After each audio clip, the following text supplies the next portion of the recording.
Welcome to History of Businessmen, where we explore the lives and times of some of the most influential figures in the world of commerce. Today, the man who helped transform British manufacturing and powered the early Industrial Revolution, Matthew Boulton. From changing the metalworking industry in Birmingham to developing innovative steam engine technology with James Watt, the influence of Boulton reached much farther than business. Discover how creativity and enterprise shaped Boulton's modern industry, economy, and science. Matthew Boulton was born in Birmingham, England, in 1728, the son of a metalworker who supplied the market with small decorative items, or toys.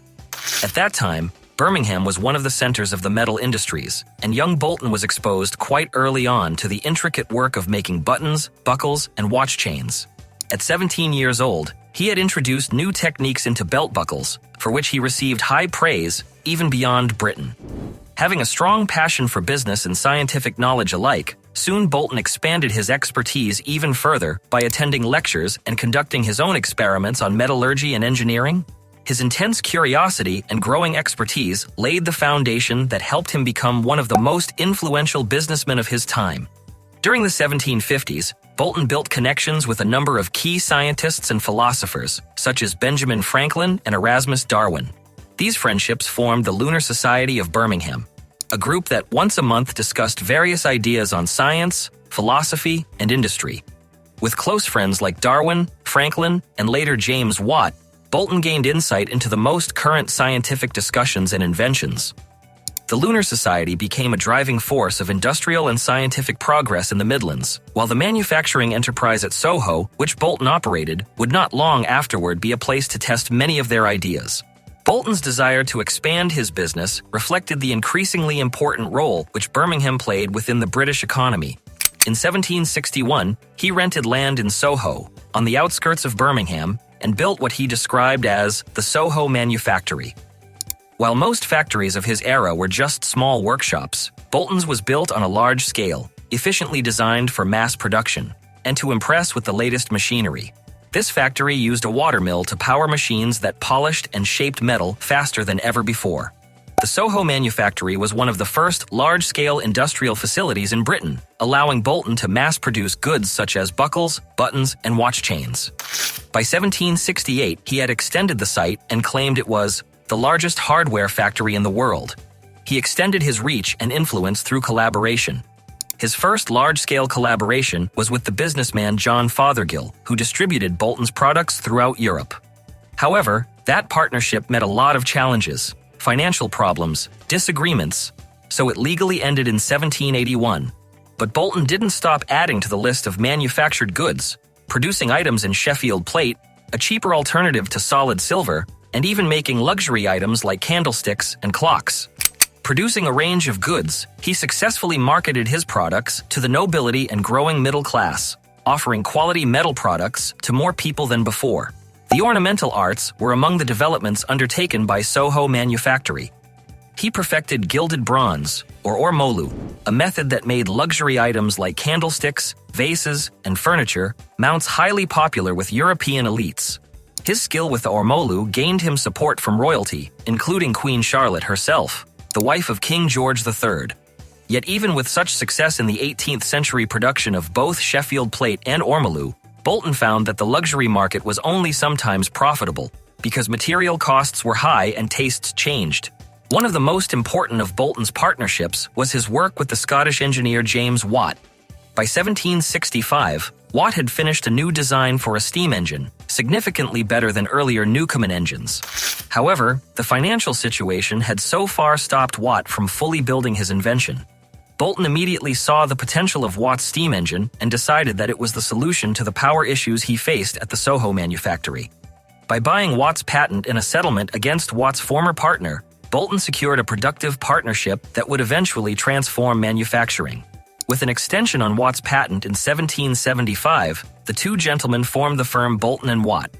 The firm designed and built hundreds of steam engines, largely for mining and manufacturing projects, thus greatly raising productivity throughout Britain. Success came in the form of cost savings for Boulton & Watt steam engines. Whereas earlier engines burned an enormous amount of coal, Watt's separate condenser reduced coal use by nearly 2/3. Boulton established a pricing plan whereby customers paid a percentage of their actual savings from the engine's efficiency.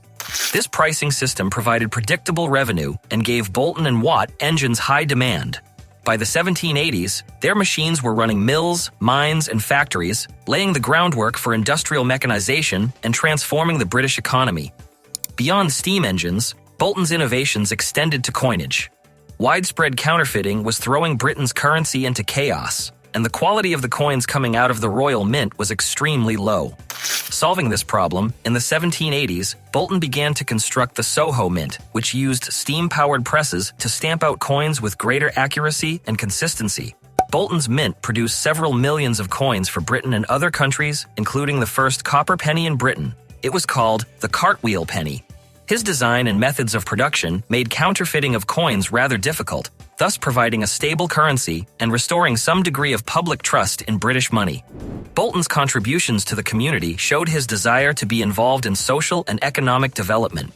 He was highly influential in founding Birmingham General Hospital, which he financed with the help of the first of many music festivals held in Birmingham, a series of annual events that tended to support local causes. Boulton also supported better working conditions and started a social insurance system at Soho Manufactory to give financial support to workers in case of illness or injury. This insurance plan was the first of its kind in Britain and showed Boulton's progressive approach to employee welfare. He also took part in the establishment of the Birmingham Dispensary, which provided a form of health care to those who were unable or could not afford private care. Throughout his life, Boulton continued to keep up with scientific advances and apply them at the Soho factory. He kept a private library and a laboratory at his home, Soho House, near the factory grounds.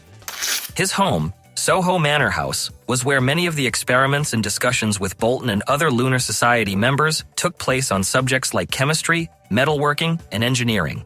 Less publicized than his industrial feats were his contributions to science. He worked together with chemist Joseph Priestley on electric experiments and encouraged the work of fellow colleagues who were also members of the Lunar Society. The brilliance of Soho House was not just business, but a hub for new ideas, a place for intellectual and scientific exchange that would help shape and define the Industrial Revolution. As Boulton grew older, he passed the day-to-day operations of his activities over to his son, Matthew Robinson Boulton. He remained, however, attentive in his later years to the operations of the Soho Mint and still focused on new machinery development for the Royal Mint. He died in 1809 at his house, yet what he had achieved up to that time left a lasting impact on British industry for generations to come. More than 600 people attended his funeral, including employees and peers, a sure sign of the mark he left within his community and throughout the nation's economy. The vision of Matthew Boulton, on reflection today, was like that of a driven pioneer who the world was fortunate enough to find, bringing together technical skill, business sense, and an unending thirst for knowledge. His innovations in manufacturing, steam power, and minting played a critical role in speeding up the Industrial Revolution. Thank you for watching History of Businessmen. Please subscribe for more stories of influential figures who shaped our world.